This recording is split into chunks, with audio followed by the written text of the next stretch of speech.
Hello and welcome as we advance our discussion on layouts to the next level.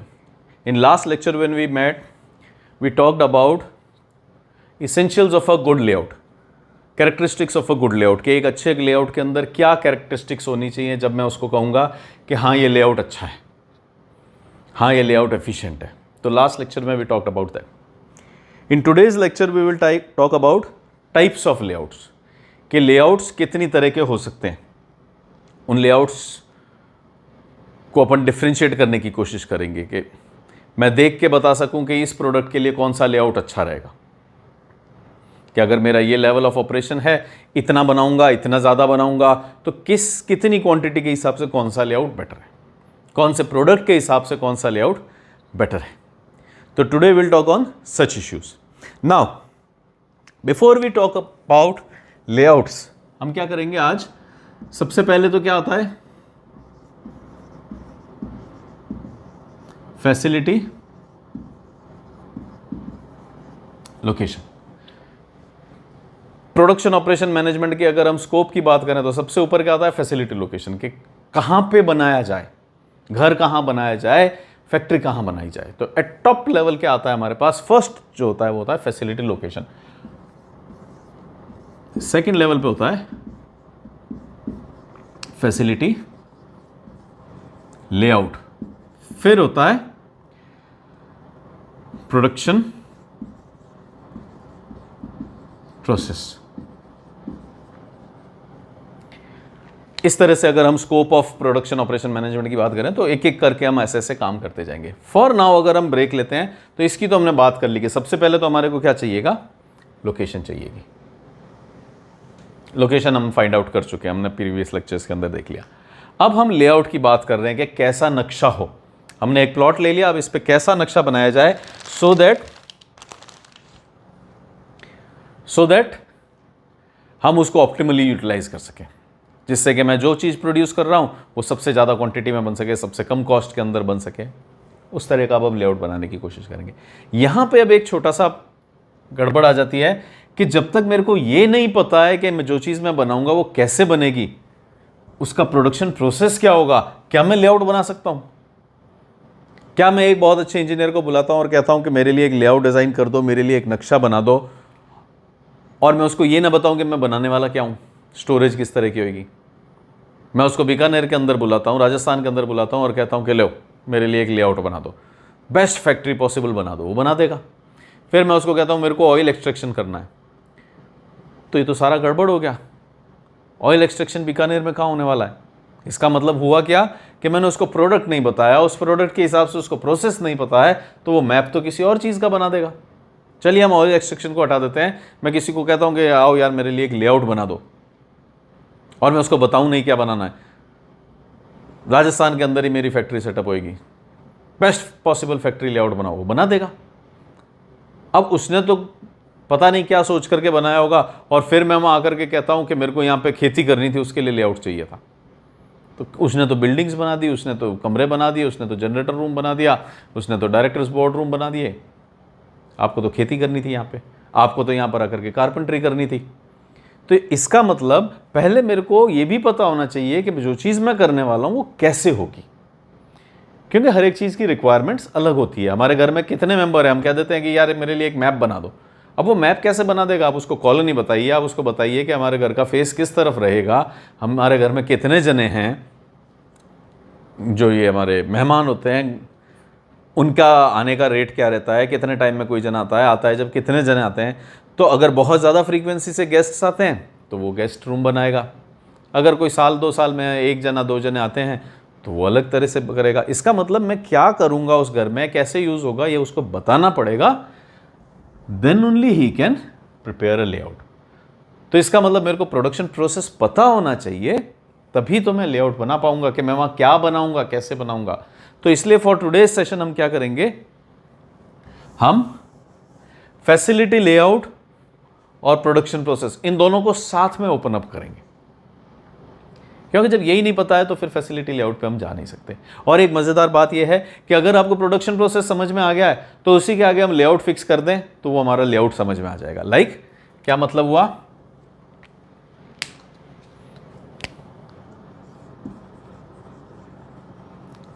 Assembly line process. अगर आप assembly line process से अपना production करेंगे, आपकी factory में assembly line use होएगी, तो उसका लेआउट किस तरह का होगा?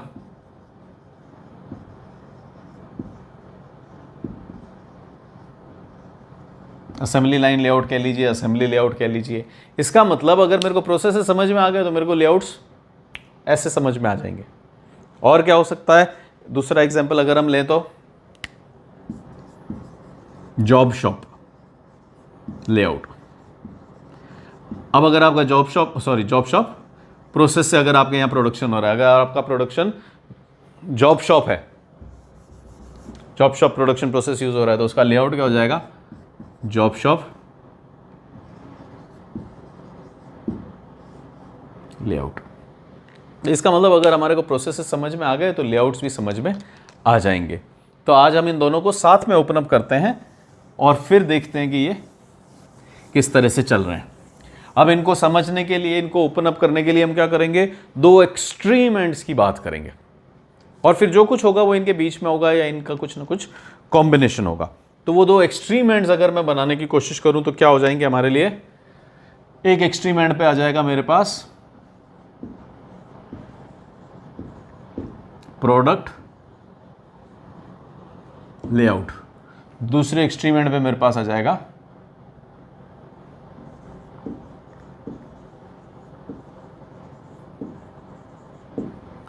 Process layout.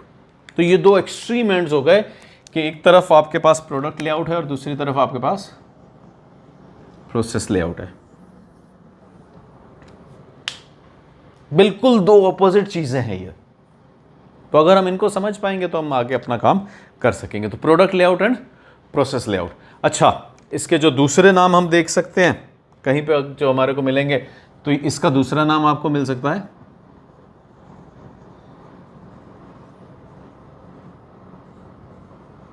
Assembly layout.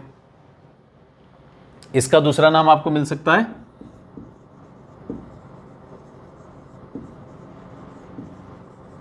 Chop shop layout. तो इसका मतलब अलग अलग बुक्स, अलग अलग लिटरेचर, अलग अलग कंट्री के हिसाब से नाम हो सकता है इनके चेंज हो जाएं। ये क्या हो गए हमारे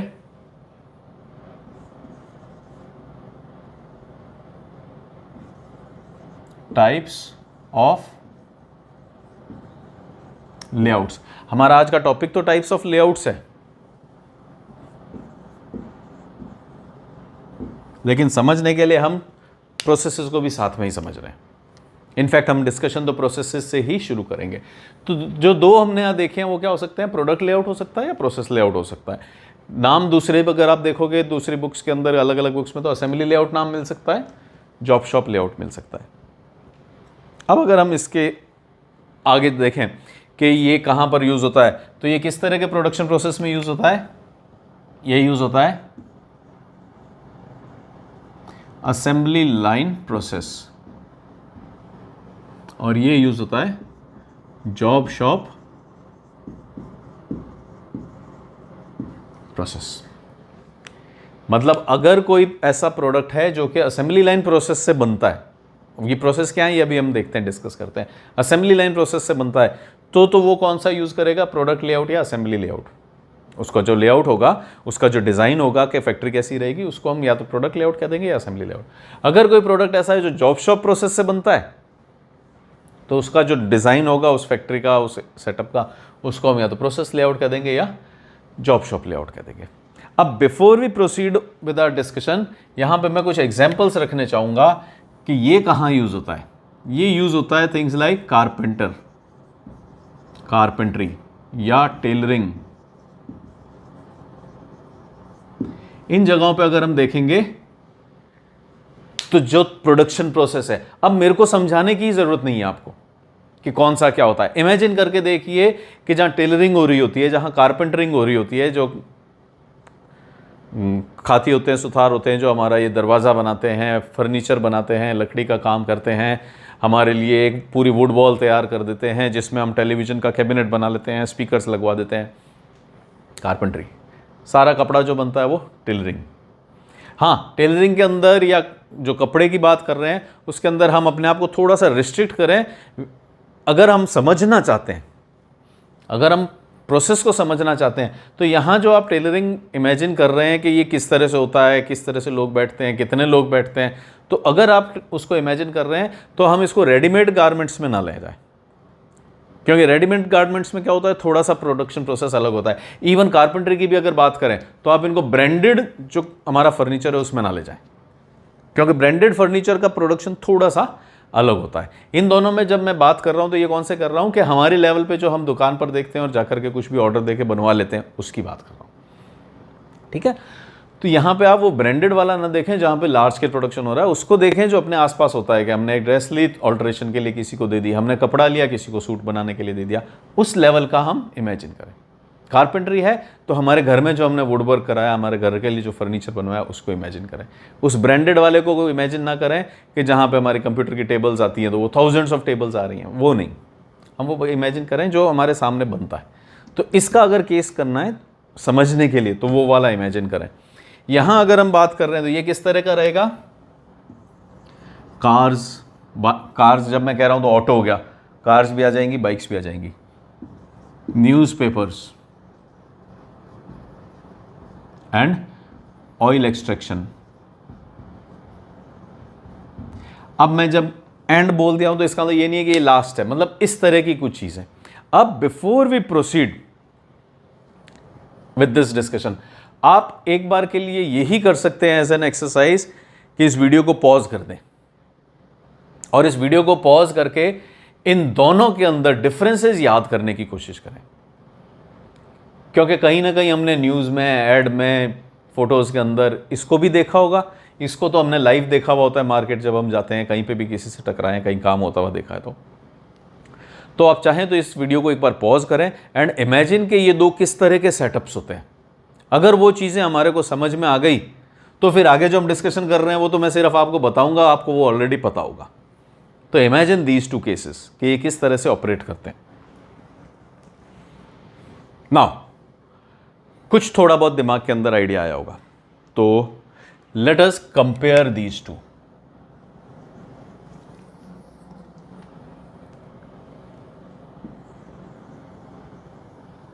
इन दोनों को कंपेयर करते हैं। अगर आपने वाकई में ईमानदारी से इसको पॉज करके थोड़ा इमेजिन किया है कि हाँ ये डिफरेंस होता है, यहाँ ऐसे काम होता है, यहाँ ऐसे काम होता है, तो अब हम जो कंपैरिजन करेंगे वो आपके लिए समझना बहुत ईजी हो जाएगा। लेट अस से हम यहाँ पे ले लेते हैं पैरामीटर्स।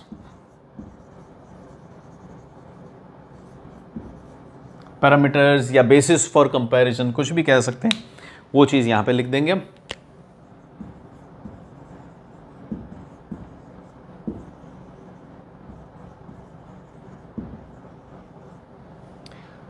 तो किस बेसिस पे हम कंपेयर कर रहे हैं, तो अगर हम इन दोनों को कंपेयर करने की कोशिश करें तो पहला बेसिस लेट अस से मैं ले लेता हूं स्केल।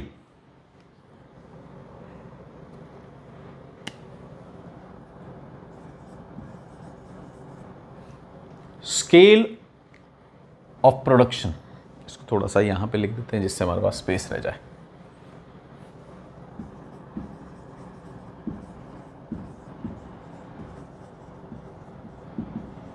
स्केल ऑफ प्रोडक्शन की अगर मैं बात करता हूं तो किस तरह का हमारे पास रिस्पॉन्स आएगा। स्केल ऑफ प्रोडक्शन मतलब कितना बनाया जाता है, एक दिन में कितना बनता है। न्यूज़पेपर्स एक दिन में कितने बनते हैं, थाउजेंड्स, बड़े सेटअप्स हैं तो लैक्स। क्या बोला है आपको, मार्केट का इमेजिन कीजिए। ड्रेसेस एक दिन में कोई भी जना कितनी बना लेता है, एक दिन में कोई भी जना कितनी चेयर्स, कितनी टेबल्स, कितना फर्नीचर का काम हमारे लिए कर देता है। You can imagine. तो अगर मैं स्केल ऑफ प्रोडक्शन कहूँ तो would it be right to say कि यहाँ जो हमारा स्केल ऑफ प्रोडक्शन है वो कैसा है, very, is it appropriate to say कि very low scale of production है, बहुत ही कम बनाया जाता है। और अगर मैं यहां पे स्केल ऑफ प्रोडक्शन कहूंगा तो वो कैसा होगा, वेरी लार्ज स्केल प्रोडक्शन होता है, लैक्स, थाउजेंड्स बनती है। ऑयल एक्सट्रैक्शन हो रहा है, एक दिन में thousands of litres of oil extract हो जाता है। तो अगर हम बात करें तो scale of production quite low, बहुत कम होता है, और यहां पे स्केल ऑफ प्रोडक्शन बहुत ज़्यादा होता है, बहुत ज़्यादा सामान बनाया जाता है। राइट। तो ये हुआ हमारा स्केल ऑफ प्रोडक्शन। उसके बाद अगर हम बात करें तो नेक्स्ट जो हम लेते हैं, लेट अस से वी नीड डिफरेंट कलर्स, इन्हीं को इंटरमिंगल कर लेते हैं। चलो, तो नेक्स्ट जो हो जाएगा हमारा वो हो जाएगा कस्टमाइजेशन।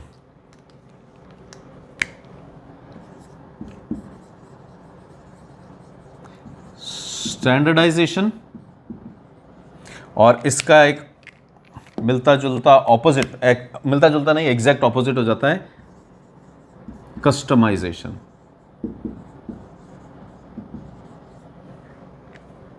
स्केल ऑफ प्रोडक्शन की जब हमने बात की तो इसमें आप खुद अब इमेजिन कर सकते हैं, मैं नहीं बता रहा हूं, यू योरसेल्फ कैन इमेजिन कि हाँ इसके अंदर बहुत लो स्केल ऑफ प्रोडक्शन होता है और इसके अंदर बहुत लार्ज स्केल प्रोडक्शन होता है। स्टैंडर्डाइजेशन, स्टैंडर्डाइजेशन मतलब हर यूनिट पिछली यूनिट जैसी हो। मैं कोई भी 2 यूनिट उठा के देख लूं वो बिल्कुल एक जैसी हो। 2 फ्रेंड्स ने बाइक्स ली, मैंने शोरूम से एड्रेस निकाला कि ठीक है इन दोनों के यहाँ जाता हूं, इन दोनों ने आज बाइक्स लिए यहां से बनी हुई, चेक करता हूं। उन बाइक्स को आप चेक करके देखिए, स्पेसिफिकेशंस देखिए, लेंथ देखिए, कर्व्स देखिए, कलर देखिए, क्या वो दोनों बाइक्स एकदम सेम होंगी या नहीं होंगी, परफेक्ट सेम होंगी या नहीं। एकदम नई गाड़ी अगर वो हम पार्क कर दें दोनों जनों की, चलिए अभी तक वो घर भी नहीं ले गए, उन दोनों ने शोरूम से गाड़ी पसंद की और बाहर रख दी उनकी कि ये आपकी गाड़ी है, ये आपकी गाड़ी है, क्या वो दोनों जने इवन ये डिफरेंशिएट भी कर पाएंगे कि मेरी कौन सी गाड़ी है? एकदम स्टैंडर्डाइज्ड होगी। क्या न्यूज़पेपर जब हम लेते हैं तो उस न्यूज़पेपर में ये चेक करने की ज़रूरत है क्या कि इस न्यूज़पेपर को चेक कर लेता हूँ, इसको चेक कर लेता हूँ, क्या पता इसका पेपर अच्छा हो, क्या पता इसके अंदर आर्टिकल्स अच्छे हों, न्यूज़ अच्छी हो। अगर आप एक न्यूज़पेपर ले रहे हो, अगर आप एक ब्रांड का न्यूज़पेपर ले रहे हो, राजस्थान पत्रिका ले रहे हो, दैनिक भास्कर ले रहे हो, हिंदू ले रहे हो, टाइम्स ऑफ इंडिया ले रहे हो, they will be completely identical. आप पहला न्यूज़पेपर ले लो, 10th न्यूज़पेपर ले लो, उनके अंदर कुछ भी डिफरेंस नहीं होगा। तो इसका मतलब when I talk of standardisation, कि क्या स्टैंडर्डाइजेशन क्या होता है कि एवरी सिंगल यूनिट जो निकल रही है वो बिल्कुल सेम हो। तो अगर हम स्टैंडर्डाइजेशन की बात करें तो कहां पे ज्यादा होगा standardisation? There will be very high degree of standardisation, very high degree of standardisation.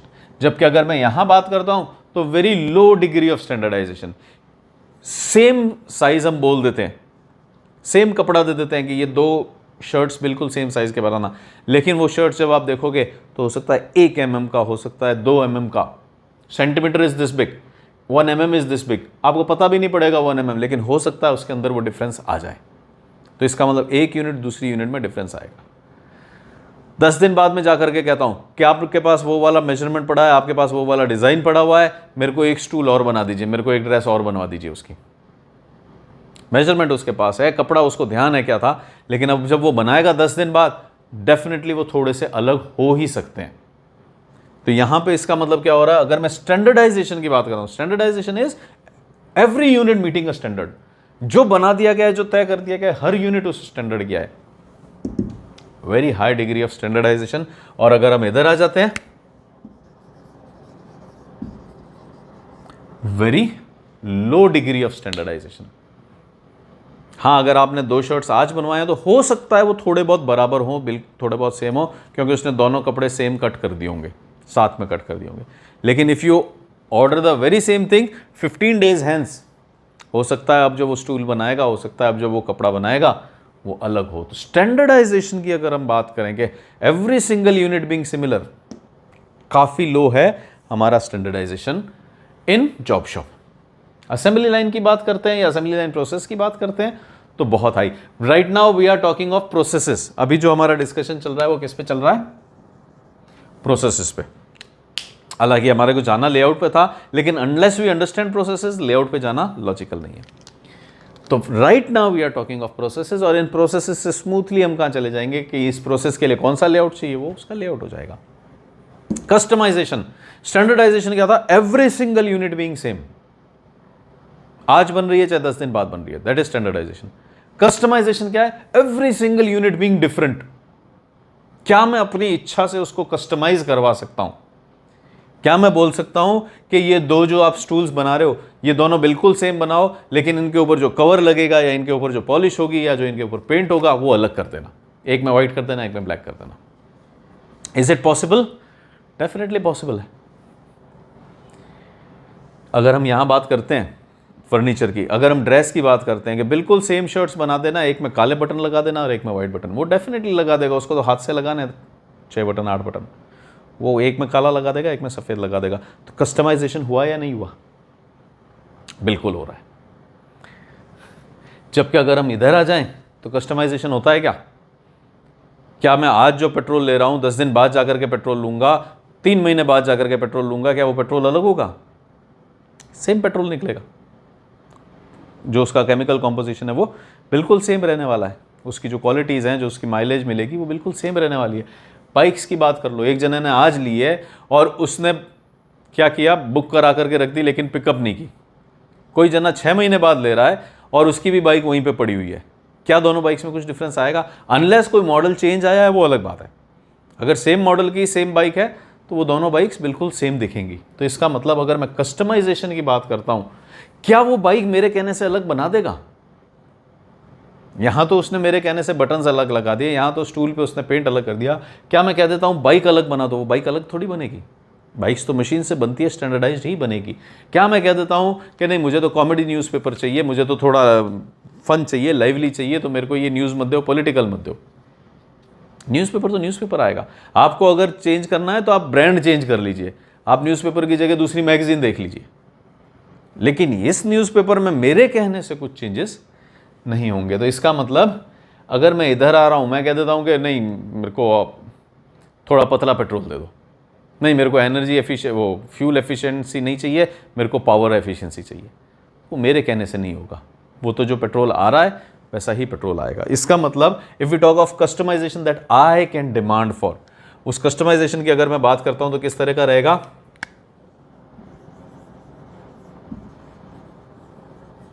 Very high degree of customization. Every second unit आप ऑर्डर कर सकते हो। कारपेंटर्स का इमेजिन करो, कहीं पे भी 2 वुडन वर्क हम सेम नहीं देखते। किसी के भी घर में, किसी के घर में 2 सोफा सेम नहीं देखते, किसी के घर में डोर विंडो सेम नहीं देखते। विंडोज़ का अगर वो कर्व आर्क सेम है तो साइज अलग होगा, नंबर ऑफ विंडोज़ अलग होंगी। एक फ्रेम के अंदर कोई जना 4 पल्ले लगवा देगा, कोई 2 ही लगवाएगा। तो इसका मतलब इतना ज़्यादा customization, everybody is customizing it. मेरे को यही चेयर्स चाहिए लेकिन इसमें ये जो फ्लैट है, एक जने का बैक चेयर का इस तरह का है, दूसरा कह देता है कि मेरे को इस तरह का चाहिए। तो सेम हाइट की चेयर्स हैं, सिटिंग एरिया सेम है, लेकिन जो टॉप है एक का फ्लैट है और एक का कर्व है या पॉइंटेड है। तो सब जने अपने हिसाब से थोड़ा चेंज करवा लेते हैं। तो इसका मतलब when we come to job shop, very high degree of customization. जबकि अगर हम इधर चले जाते हैं, वेरी लो, या in fact in a sense we can say no customization.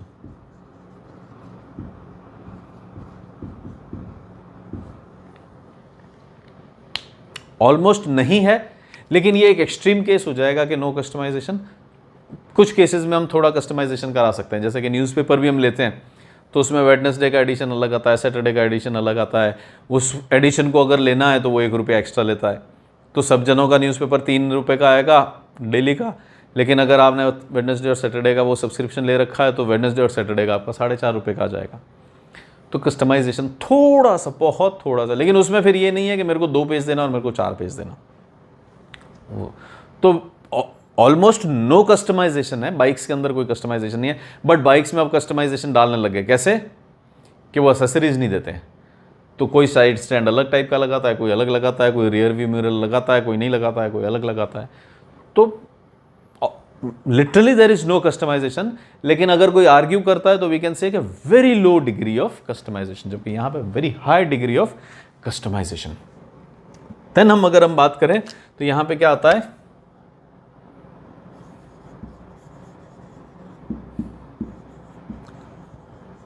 इंटेंसिवनेस। इंटेंसिवनेस कह लो चाहे मेजर इंपॉर्टेंस। जब हम एक यूनिट लेते हैं इस प्रोडक्ट की और जब हम एक यूनिट लेते हैं इस प्रोडक्ट की, तो मेजर इंपॉर्टेंस किसकी होती है? अगर हम कंपेयर करना चाहें, कि मेन जो रोल प्ले किया गया है, जब मैं यहाँ किसी चीज़ का पेमेंट कर रहा हूँ या जब मैं यहाँ किसी चीज़ का पेमेंट कर रहा हूँ, मैं किस चीज़ का इंपॉर्टेंटली पेमेंट कर रहा हूँ, तो मैं यहाँ लिखता हूँ एंड देन विल सी कि आप इस बात को मानते हैं या नहीं। लेबर इंटेंसिव, और अगर मैं यहां आ जाता हूं तो ये किस तरह की है,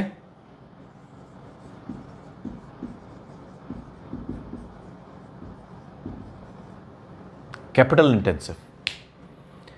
तो इंटेंसिवनेस की अगर बात करते हैं तो these are labour intensive. Job shop जो प्रोसेस है वो लेबर इंटेंसिव है, लेबर का एफर्ट लगता है, दिन भर लेबर काम करती है। जबकि इधर आओगे तो capital intensive. What do we mean by labour intensive और कैपिटल इंटेंसिव?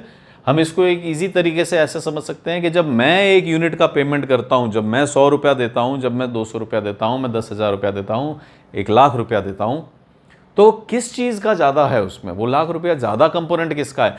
क्या वो लाख रुपए की बाइक जो मैं ले रहा हूँ उसमें मैं इसलिए दे रहा हूँ कि बहुत सारे मजदूरों ने काम किया, बहुत सारी लेबर ने काम किया, या वो मैं इसलिए दे रहा हूँ कि इन लोगों ने जो मशीन्स मंगाई है वो बेस्ट क्वालिटी की मशीन्स मंगाई है? वो ज़्यादा पैसा किस बात का जा रहा है? मशीन का जा रहा है। तो यहाँ पे जो इंडस्ट्रीज होती हैं वो कैसी होती हैं? कैपिटल इंटेंसिव होती है। ज़्यादा पैसा इन सब का कहाँ लगता है? मैं भी जो शेयर दे रहा हूँ वो किसका दे रहा हूँ? उनका भी जो ज़्यादा पैसा लग रहा है वो कहाँ लग रहा है?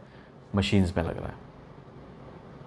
न्यूज़पेपर्स बनते हैं, अगर हम रेशियो निकाल के देखें तो इधर आ जाइए आप, कारपेंटरी के अंदर देखिए, 2 कारपेंटर 3 कारपेंटर काम करते हैं दिन भर में, तो वो शाम को आपको 6 स्टूल बना करके दे देते हैं, 6 चेयर्स बना करके दे देते हैं। तो इसका मतलब 2 प्रोडक्ट पे 1 जना काम कर रहा था, अगर मैं रेशियो की बात करूं।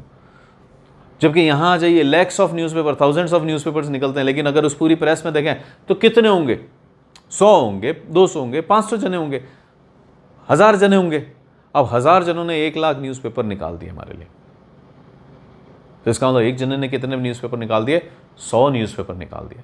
तो अगर हम लेबर रेशियो देखें तो यहाँ जो लेबर इंटेंसिव है, बहुत ज़्यादा लेबर खपती है। 1 जना मिलकर बैठ करके 2 यूनिट बना रहा है, जबकि यहाँ पे 1 जना बैठ करके 100 बना रहा है। अब अगर हम उल्टा रेशियो लें तो यहाँ पे लेबर का रेशियो क्या आ रहा है?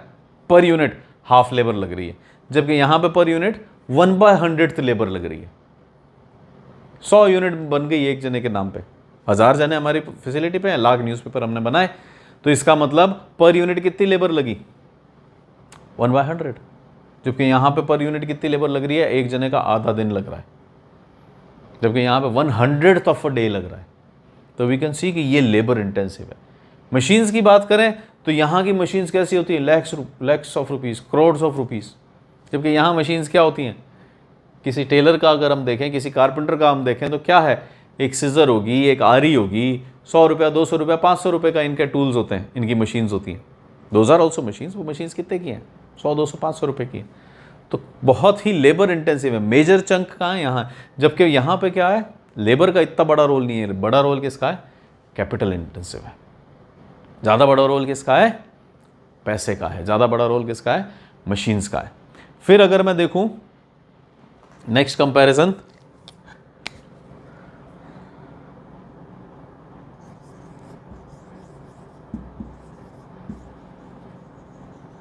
स्किल ऑफ लेबर को अगर मैं कंपेयर करने की कोशिश करूं तो इस जगह जो लेबर का स्किल चाहिए वो कैसा चाहिए? वेरी हाई चाहिए। जबकि यहां जो हमारे को लेबर का स्किल चाहिएगा वो कैसा चाहिएगा? लो। क्यों लो चाहिएगा? क्योंकि यहां सारा काम तो कौन करने वाला है? कैपिटल करने वाला है। यहां सारा काम तो कौन करने वाला है? मशीन्स करने वाली है। लेबर को तो वहां जाके क्या करना है? बटन ऑन कर देना है, मशीन पे अपना काम चलता रहेगा, उसको सिर्फ मॉनिटर करना है। अगर वहाँ उसको लगता है कि हाँ यहाँ ब्रेकेज हो गई, उसको लगता है कि यहाँ प्रोसेस रुक गया है, तो वो इंटरवीन करेगा, अदरवाइज उसका कोई रोल नहीं है। अदरवाइज जो कार बन रही है, अदरवाइज जो न्यूज़पेपर बन रहा है, एडिटिंग हो गई वो अलग बात है। अब जब प्रिंटिंग चल रही है तो उसको कुछ नहीं करना है, सिर्फ देखना है कहीं कागज़ का रोल खत्म हो गया, कहीं पे कलर सही नहीं आ रहा, इंक खत्म हो रही है, तो ही विल इंटरवीन, स्टॉप, काम करेगा और छोड़ देगा। उसमें कोई स्किल नहीं चाहिए। उसको बता रखा है कि इस बटन से बंद होगा, ये गैलेंस पड़े हुए हैं, ये इंक डाल देना, वापस ऑन कर देना। तो very low level of skill is required. जबकि यहां देखिए आप कितना हाई लेवल ऑफ स्किल होता है। इस हाई लेवल ऑफ स्किल को आप इमेजिन कर सकते हैं कि can you cut a wooden block. किसी कारपेंटर को अगर आपने कभी देखा होगा तो वो आरी ऐसे चलाता है जैसे कि आप एक कागज़ के ऊपर ब्लेड चला रहे हो, लेकिन उस आरी को आप चलाने की कोशिश कीजिए वुड के ऊपर, वो अड़ जाएगी। इसका मतलब जो उस लेबर का स्किल है वो बहुत हाई है। हम इमेजिन कर सकते हैं कि हम कपड़े को सही से काट करके उससे ड्रेस बना सकेंगे, तो very high skill is required. अगर अब हमारे को ये लग रहा है कि वो बचपन से कर रहा है, जिंदगी भर से कर रहा है, तब वो सीख गया है, इसमें क्या स्किल रिक्वायर्ड था, तो अगेन इसी बात को हम ध्यान से देखें। यहाँ पे जब हम कोई नया रिक्रूट लाते हैं, उसको 2 दिन के अंदर हम ट्रेन कर सकते हैं। उसको हम कह सकते हैं कि ये देखता रहना, ये सुई जब इससे नीचे आएगी तो सिस्टम को बंद करना, ये इंक डाल देना, ये इंस्ट्रक्शंस दे दिया, now is ready to work over there. क्या यहाँ पे इज रेडी टू वर्क? यहाँ पे उसको महीनों की तैयारी करनी पड़ेगी, सालों में कहीं जा कर के हम उसको कहते हैं कि वो जो कारपेंटर होते हैं वो लेवल्स ऊपर चलते हैं। जब एक कारपेंटर्स की टीम आती है उसमें 2-3 लेवल के मजदूर होते हैं, काम करने वाले होते हैं। एक टॉप मोस्ट होगा, फिर उसके नीचे होगा, फिर उसके, तो ये जो हायरार्की चल रही है, जो लैडर चढ़ रहा है, वो ईयर्स ऑफ एक्सपीरियंस होता है, तब कहीं जाके वो एकदम टॉप के ऊपर पहुंचता है। तो इसका मतलब स्किल जो चाहिए वो बहुत हाई चाहिए और यहाँ पे बहुत लो चाहिए। हाँ, इस लो के साथ मैं एक और चीज लिख रहा हूं,